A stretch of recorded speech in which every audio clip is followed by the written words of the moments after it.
Kita tahu kan, selama puluhan tahun ini dunia seolah cuma punya satu bos. Tapi gimana kalau semua itu sebentar lagi berubah? Hari ini kita bakal kupas tuntas pergeseran kekuatan global yang dahsyat dan bagaimana strategi Tiongkok di Timur Tengah bisa jadi kunci yang mengubah segalanya. Coba deh lihat berita, isinya perang militer terus. Tapi perang yang sebenarnya buat jadi nomor satu di dunia itu bukan soal tank atau rudal. Ini soal kesepakatan dagang, soal perang mata uang, dan panggung utamanya Timur Tengah. Nah, di sini kita bakal bedah satu-satu gimana Tiongkok memainkan kartunya. Mulai dari proyek infrastruktur triliunan dolar sampai perjanjian mata uang. Semua ini dirancang secara sistematis buat menggoyahkan dominasi Amerika. Oke, kita mulai ya. Pertama-tama, kita perlu paham dulu kenapa sih Timur Tengah ini jadi rebutan. Apa yang bikin wilayah ini begitu strategis? Ada teori namanya teori Rimland. Gampangnya gini, siapa yang menguasai pesisir Eurasia, termasuk Timur Tengah dan jalur-jalur lautnya, dialah yang menguasai dunia.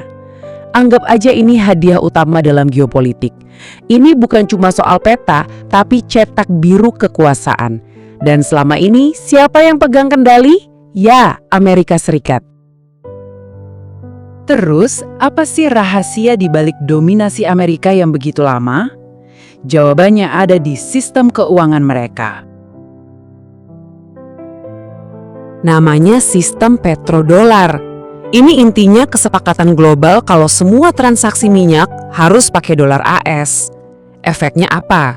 Dunia jadi terpaksa butuh dolar terus-menerus.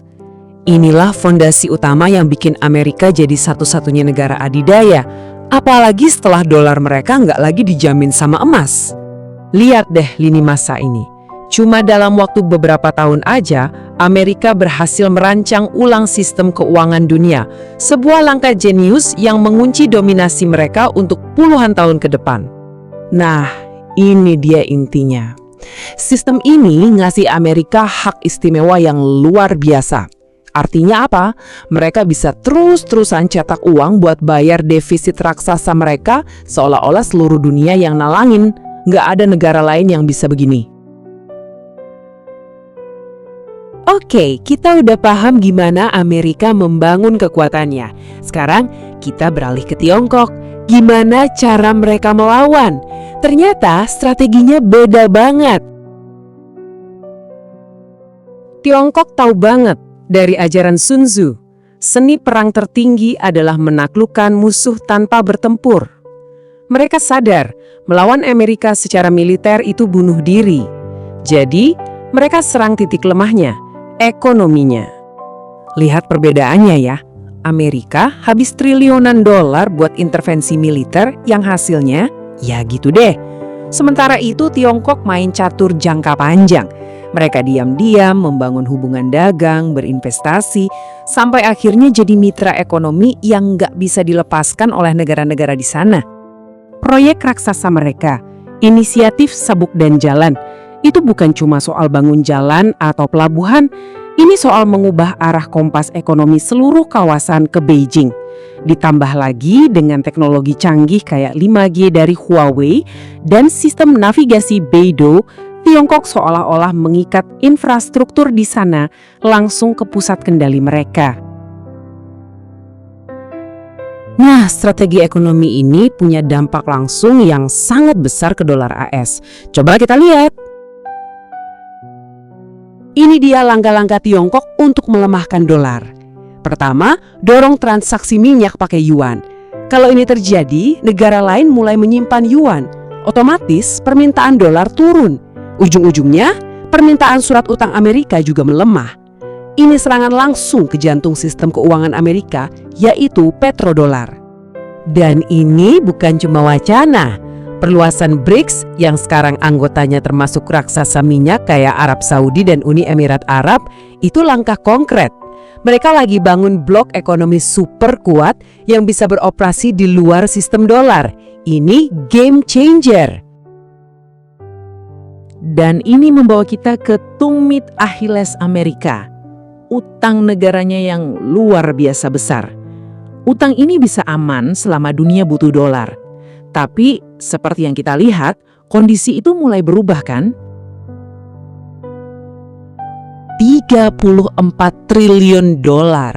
Angka yang susah banget dibayangin. Pertanyaannya jadi simple. Kalau dunia nanti nggak perlu dolar lagi buat beli minyak, terus siapa yang mau biayain utang Amerika sebesar ini? Ini pertanyaan kuncinya. Kalau permintaan surat utang Amerika terus turun, bunga pinjaman mereka bisa meroket.